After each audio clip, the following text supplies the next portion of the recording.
Hello and welcome to Daily News Simplified, an answer to what, why, and how of newspaper reading from your UPSC perspective. Today, let us discuss the important news which has appeared in the New Delhi edition of the Hindu newspaper dated 15th April 2020. The news to be discussed has been displayed on your screen, and timestamping for the same has been provided in the description box below.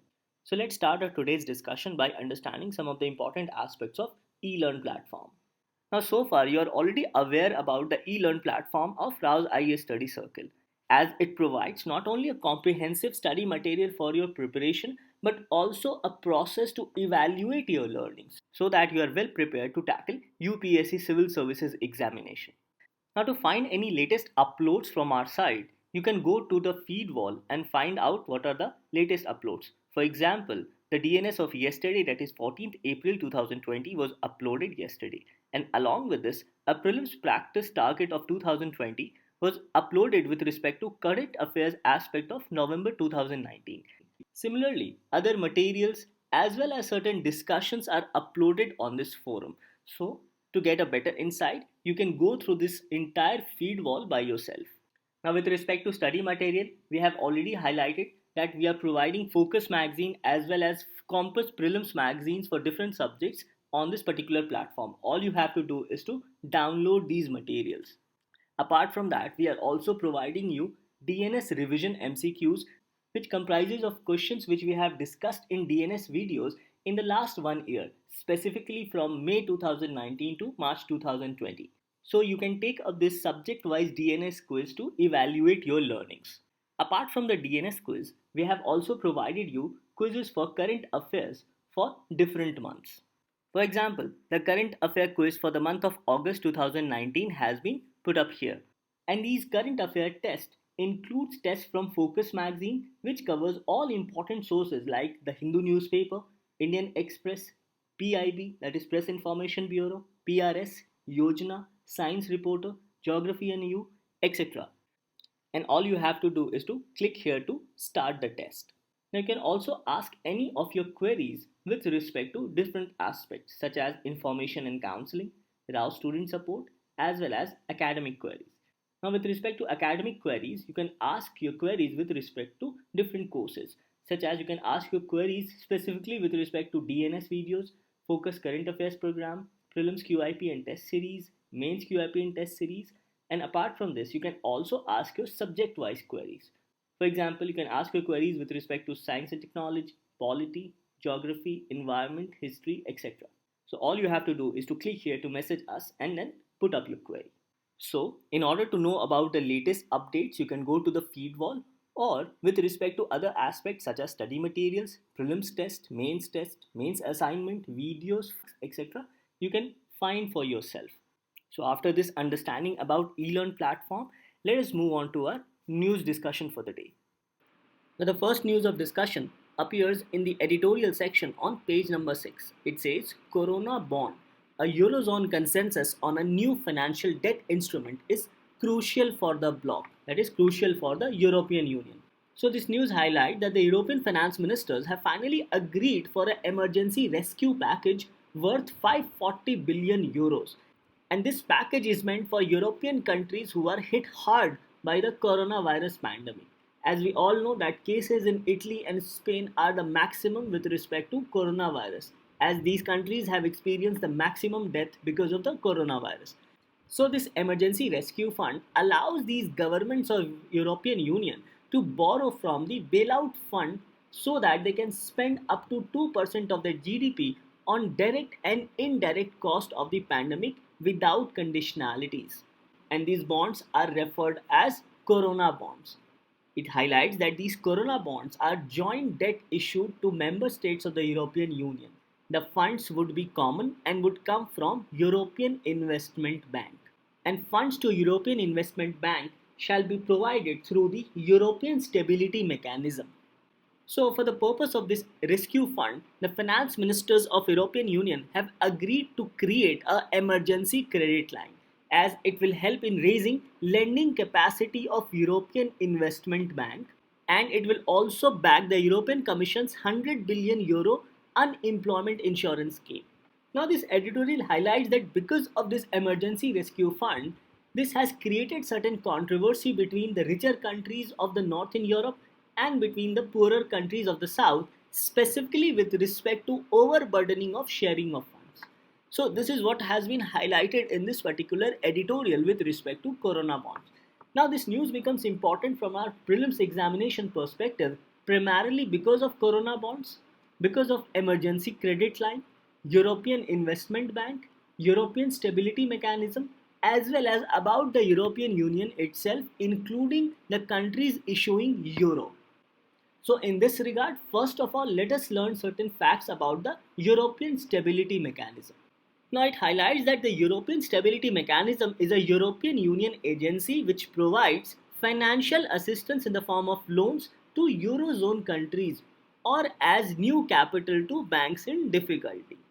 Further, the European Stability Mechanism is a permanent agency based in Luxembourg and has replaced the temporary European Financial Stability Facility.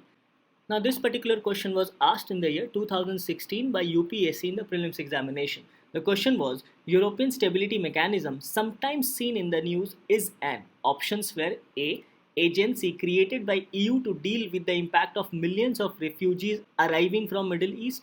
B.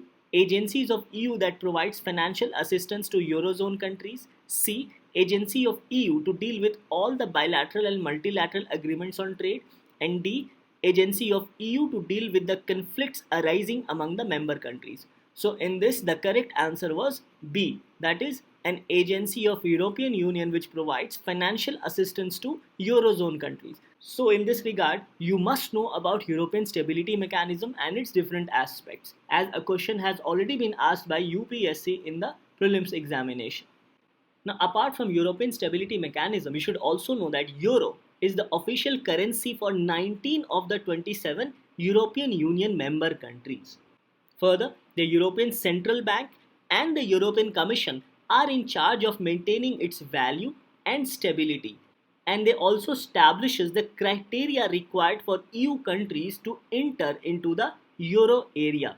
Basically, it provides for criteria for countries to adopt euro as a currency of the country. So this again becomes an important point from your prelims perspective.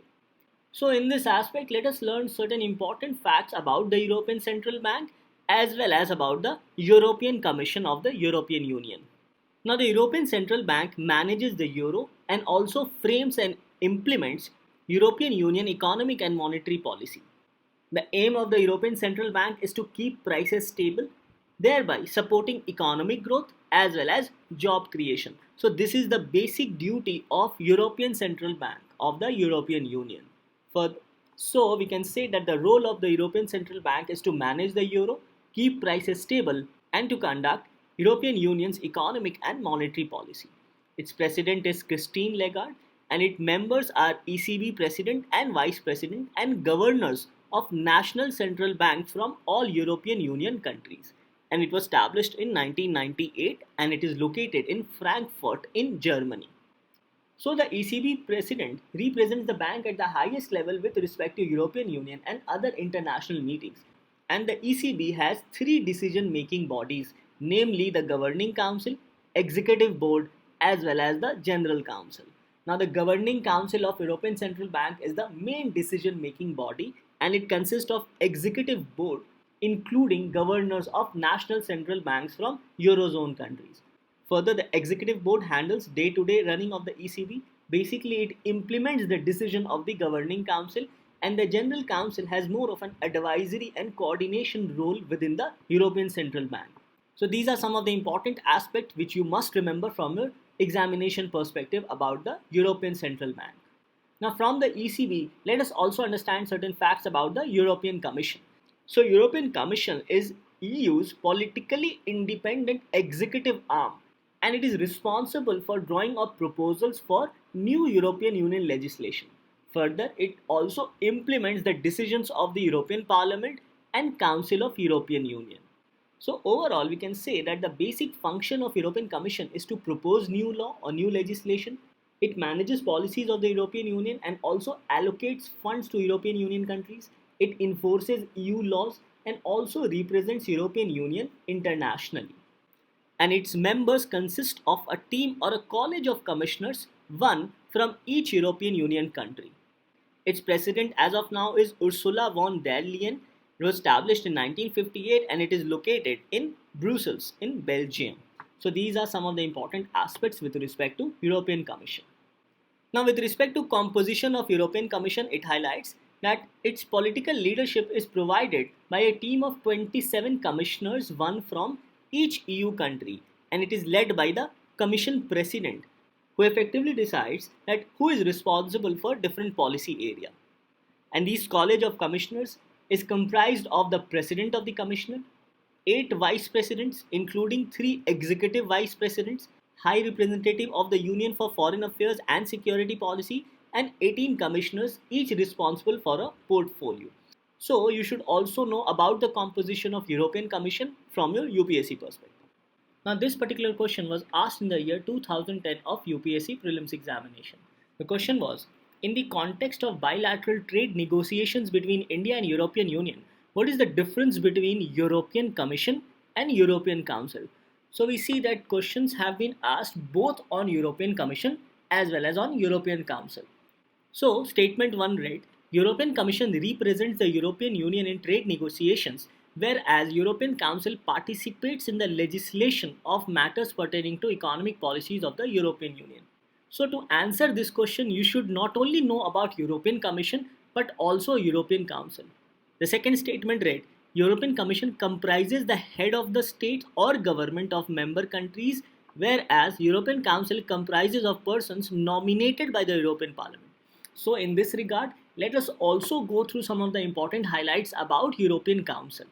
So this Council of the European Union comprises of government ministers from each European Union country, and these ministers from different EU governments meet to discuss, amend and adopt laws and coordinate policies among the European Union countries. Further, the ministers have the authority to commit their governments to the actions which have been agreed in the said meeting of the Council. So overall, the role of the Council is to act as a voice of European Union member governments by adopting EU laws and coordinating among EU countries for adoption of such policies. Its members include government ministers from each EU country according to the policy area to be discussed. With respect to presidency, it says that each EU country holds the presidency on a 6-month rotating basis, and it was established in 1958 and it is located in Brussels in Belgium. So the question is that what does this council do? It negotiates and adopts EU laws together with European Parliament based on proposals from the European Commission. It coordinates EU countries' policies. It develops European Union's foreign and security policies based on the European Council guidelines. It concludes agreements between EU and other countries or international organizations, and also adopts the annual EU budget jointly with the European Parliament.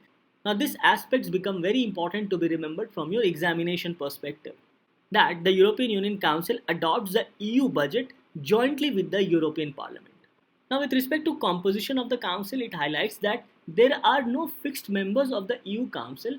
Instead, the Council meets in 10 different configurations where each corresponding to policy area being discussed. So depending on which type of policy is being discussed, each country sends their ministers responsible for that policy area.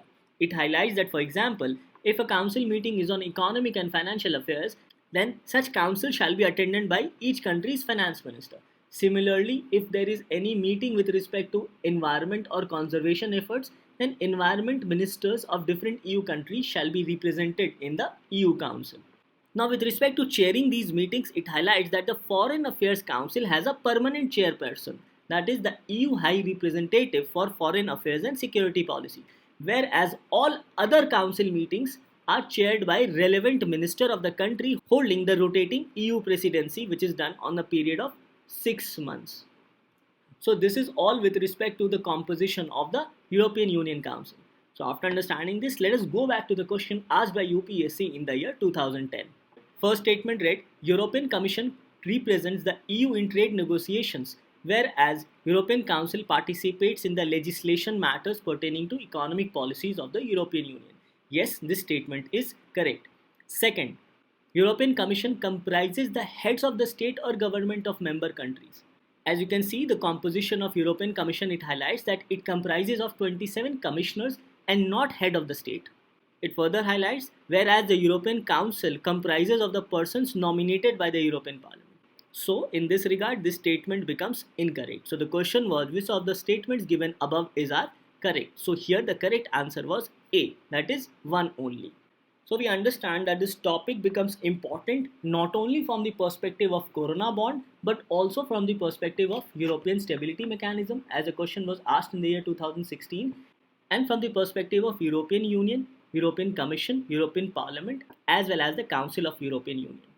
As questions have been already asked by UPSC in the prelims examination, and in the pretext of Corona bond, all these topics again becomes important from your exam perspective.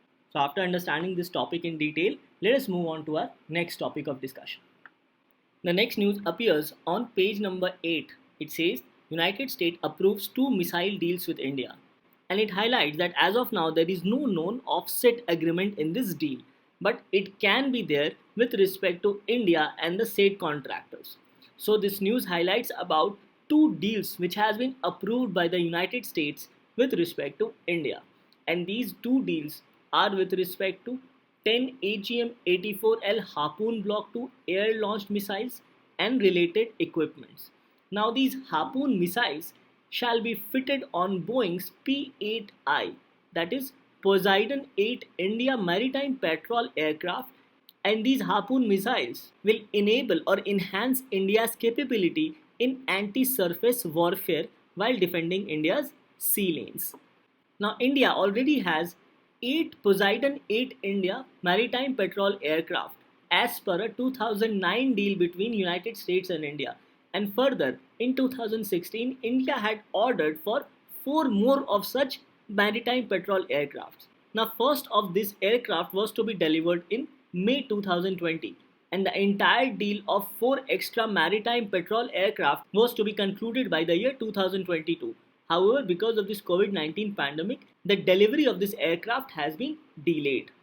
Now, the contractor for Harpoon Block 2 air-launched missiles is Boeing, and this deal is worth $92 million.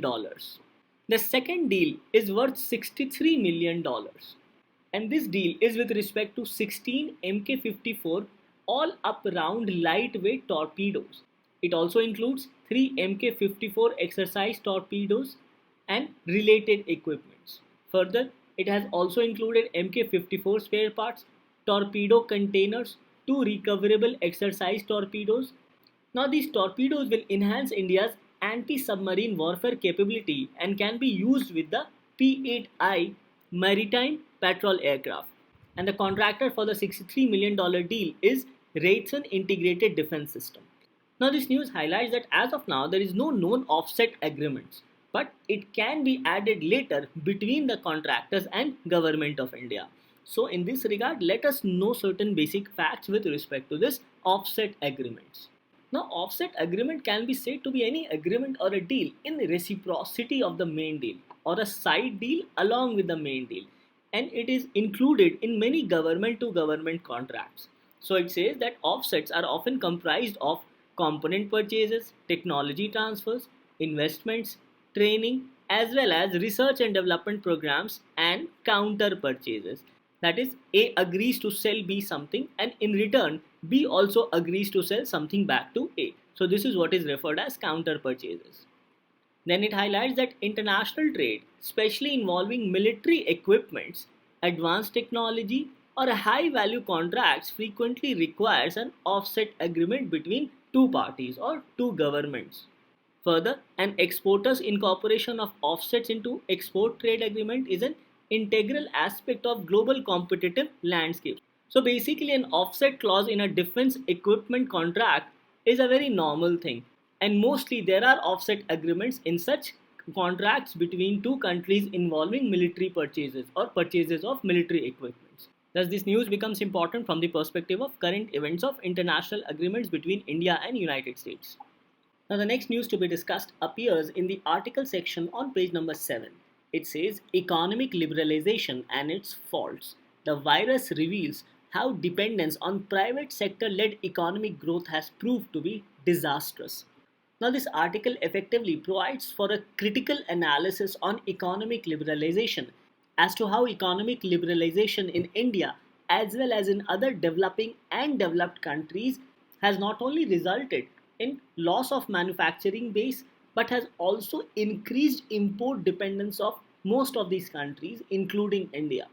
So in this regard, this article highlights that because of creation of global value chain due to globalization and interconnection of trade, developed as well as developing countries have stopped manufacturing not only essential products but also essential medicines which is necessary, including personal protection equipments as well as diagnostic tools. And for all these essential equipments, these countries, that is the developing and developed countries including India, are mostly dependent on China.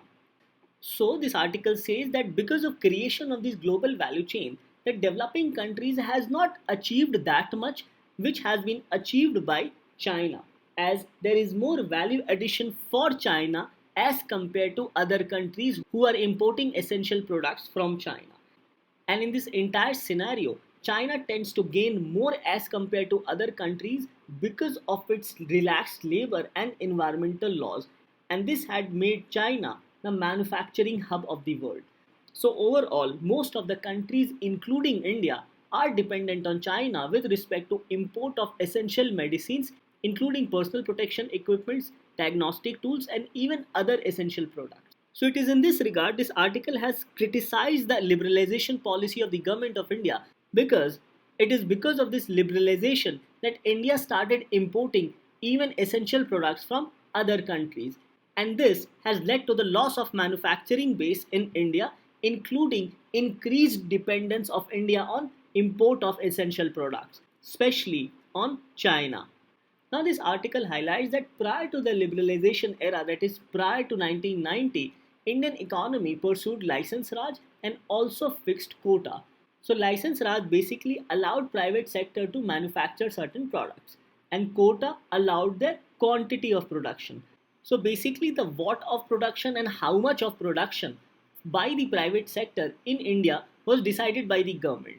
So it was easier for the government to track these manufacturing activities by the private sector. But post liberalization, it became difficult for the government to track exact amount of manufacturing of products in India because of global value chain and also because of the fact that most of the raw material for these products were imported by the manufacturers or were imported by the companies.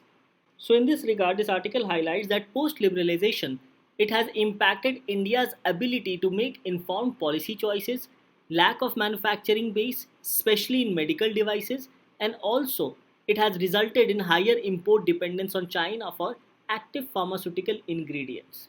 Now, with respect to inability to make informed policy choices, this article says that post liberalization, it has become very difficult for the government to procure exact production details from the private sector.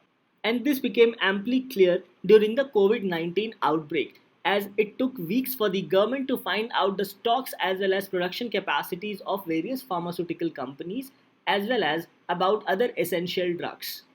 The next point highlighted was lack of manufacturing base, especially for medical devices.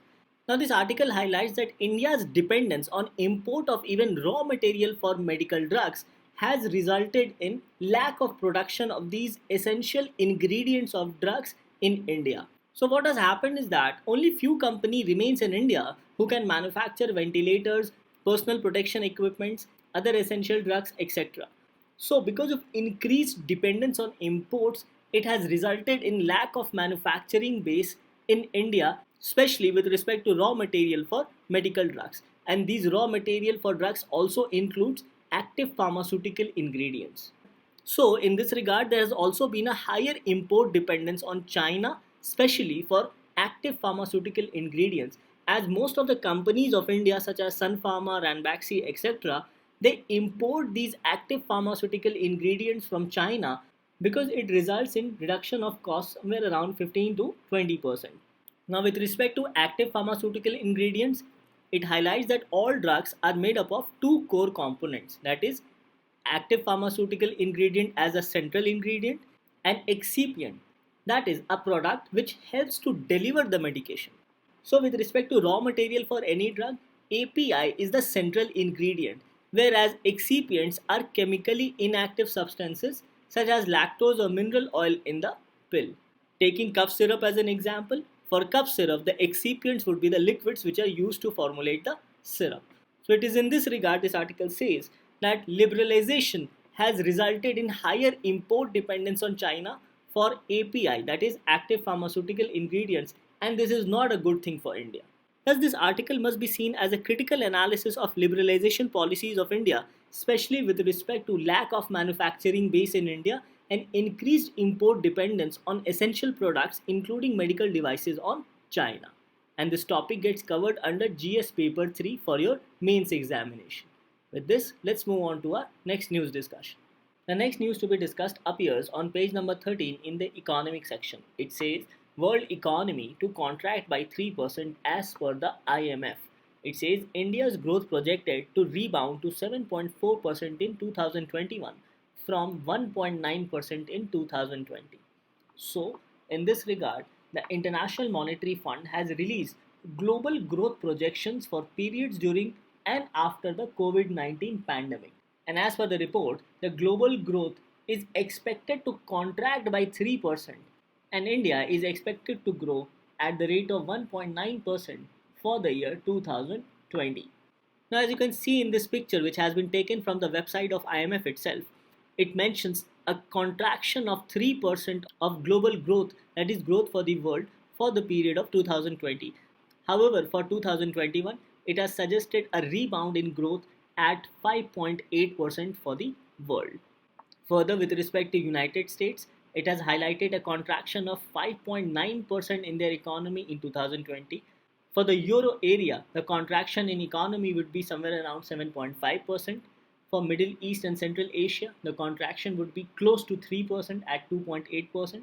And for emerging and developing Asia, there is no contraction at all, as the growth will be at least 1%, or growth will be in the positive for emerging and developing Asia.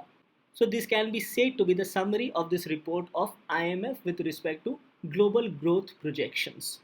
Now for Latin America and Caribbean, it talks about a contraction of 5.2%, and for sub-Saharan African regions, the contraction for 2020 is at 1.6%. So majorly it's the United States as well as the euro area which will see the brunt of COVID-19 on its economy. Now, the report highlights that because of COVID 19 experience, the world economy will experience the worst recession since the Great Depression.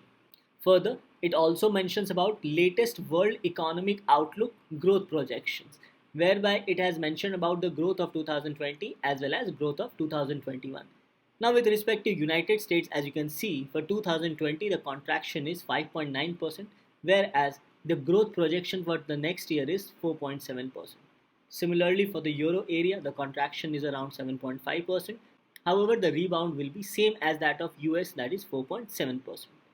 Now, coming to the emerging markets and developing economies, these economies will contract by 1% in 2020. However, they will rebound to 6.6% in the next year. With respect to China, it says that China will see a positive growth of 1.2%, and subsequently in 2021 it will see a very high growth rate of 9.2%. Whereas for India in 2020 it will see a growth of 1.9%, and the next year India will see a growth of 7.4%. So these can be said to be some of the major trends with respect to this particular report of IMF. Now this report also mentions about output losses for the year 2020-21, and according to this report the output losses could be around $9 trillion. Whereas with respect to global crisis, it highlights that both advanced economies and emerging market and developing economies are in recession. Major economies have also been significantly downgraded. For example, it highlights about US, Euro area, Japan, China and India. As you can see, India is in green color. So as per this report, only China and India will see a positive growth in the next year, that is in the year 2021, whereas the United States, entire euro area as well as Japan will see a negative growth in their economies. So, the question is that what are the factors which are pulling down growth numbers during these pandemic times? First is the pandemic pathway, that is, its ability to impact almost every aspect of our life. Next is the intensity and effectiveness of containment efforts by different countries. Further, the pandemic has also disrupted the global supply chain across the world. Now, because of the lockdown, not only in India but across the world, less spending has been observed on various products. So, this has resulted in changes in spending pattern. Now, the lockdown across the world has changed economic scenario, and there is very less productivity in different parts of the world. And there is also a danger of job loss across sectors. So, all these aspects has led to behavioral changes of consumers as they're trying to spend only on essential items during this COVID 19 lockdown. Now, another factor is tightening of global financial market condition because of the changing economic scenario across the world. So, these can be said to be some of the factors in declining of our world economy. So, the question is that how do we come out of this economic situation or economic crisis created due to COVID 19 impact? It says suggestions to policymakers. So, the first suggestion is that make targeted interventions to support impacted households and business. Next, fiscal measures should be twofold. That is, it must focus on vulnerable section on one hand, and second, it must help those businesses which are almost on the brink of closure or such businesses which are about to close. So the government in every country must focus on these two aspects while deciding their fiscal policy. Further, it says that fiscal support should be scaled up even after the lockdowns if activity does not pick up. Even after the lockdown, if the economic activity does not pick up, then fiscal support or fiscal help by the government should be scaled up in different parts of the world. Further, the government must come up with monetary stimulus to reduce this stress caused on economy and also to limit the shock so that the package can help in economic recovery of a particular country. And lastly, there will be a need for multilateral cooperation, that is, cooperation from different countries to each other, as different countries of the world face economic slowdown. So, there is a need for multilateral cooperation or cooperation by different countries to each other so that this tough period can be tided over.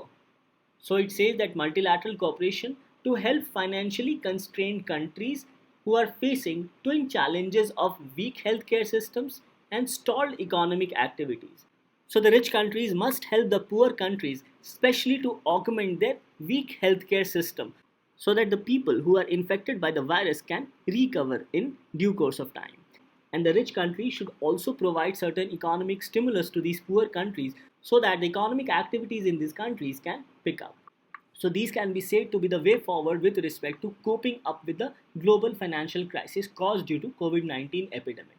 So from your prelims perspective, you must remember these projections for different areas including India and China. Now the next news for our discussion appears on page number 11. It says Survey of India maps add heft to Arogya Setu app. This could improve geospatial data and help develop maps customized to COVID related applications. So this particular news highlights about the Sahyog app which has been developed by the Survey of India. And the Sahyog app will help the Arogya app to trace contact of such people who are infected by the COVID-19 virus. Now to use the Arogya Setu app, Bluetooth as well as location history must be activated. So whenever a person visits a crowded place, then this app keeps sending messages from nearby mobile phones through Bluetooth. So when the user stands near someone who is also normal, then it shows in a green zone. However, if a person comes close to a person who has been infected by the coronavirus, then this app will alert the person. Further, this app also tells about coronavirus hotspots so that user can change their route accordingly. So it is in this aspect that Sahyog app will augment the facility already provided by the Arogya Setu app, and it has been developed by the Survey of India. As already mentioned, that it will help to trace the contacts of those infected by COVID-19 virus by providing geospatial data. or exact location or coordinate of that particular place. And providing of exact location or coordinates by the Sahyog app will further strengthen public health delivery not only for the states but also for the central government. So for the purpose of Sahyog app, the government can make a customized map for healthcare facilities, infection clusters with respect to coronavirus, and also with respect to disaster management related activities of the government. The Sahyog app has been customized to collect COVID 19 specific geospatial data sets, that is, specific location, through community engagement to augment the response activities by the government with respect to this pandemic. So, this Sahyog app can give geospatial data or exact location or coordinates of coronavirus hotspots to government agencies. The app users will be alerted if they are in the vicinity of people who have been tested positive, and this app also helps government to trace people infected for quarantine purpose. And to use this app, the Bluetooth as well as location history of the mobile phone must be activated or switched on. So in this news, you must know about Sahyog app and the fact that it has been developed by the Survey of India. And Survey of India functions under the Department of Science and Technology. Now, after a discussion, this is a summary for our prelims examination 2020. First, you should know about the Corona bond developed by European Union, about the European Union itself, European Stability Mechanism, European Council, European Commission, European Investment Bank, as well as European Central Bank. Further, you should know about the India-USA deal with respect to Harpoon Block 2 air-launched missile and also with respect to lightweight torpedoes, and also you should know about offset agreements. Further, we mentioned about global value chain, active pharmaceutical ingredients, as well as negative impacts of liberalization on Indian economy, especially from the perspective of COVID-19 pandemic. Next, we discussed about IMF report on world economy as the report suggested contraction in world economy by 3%. And lastly, we discussed about Arogya Setu app, Sahyog app, which has been developed by Survey of India, and Survey of India functions under the Department of Science and Technology. So these aspects must be remembered from your prelims perspective. Now, after our discussion, this forms your practice question for the day. The question is, consider the following statements. First, Sahyog mobile application has been developed by Survey of India. Second, Survey of India functions under Department of Science and Technology. Question is, which of the statements given above are incorrect? Options are A, 1 only, B, 2 only, C, both 1 and 2, and D, neither 1 nor 2. Coming to the answer of yesterday, the question was, consider the following statements regarding State Election Commissioner. First, he is appointed and removed by the governor. No, this is incorrect. Second, he is removed in the manner of a High Court judge. Yes, this is correct. And third, he decides on the election dates for local bodies and legislative council. No, this is incorrect. So the question was, select the correct answer using the code given below. So here the correct answer is C, that is 2 only.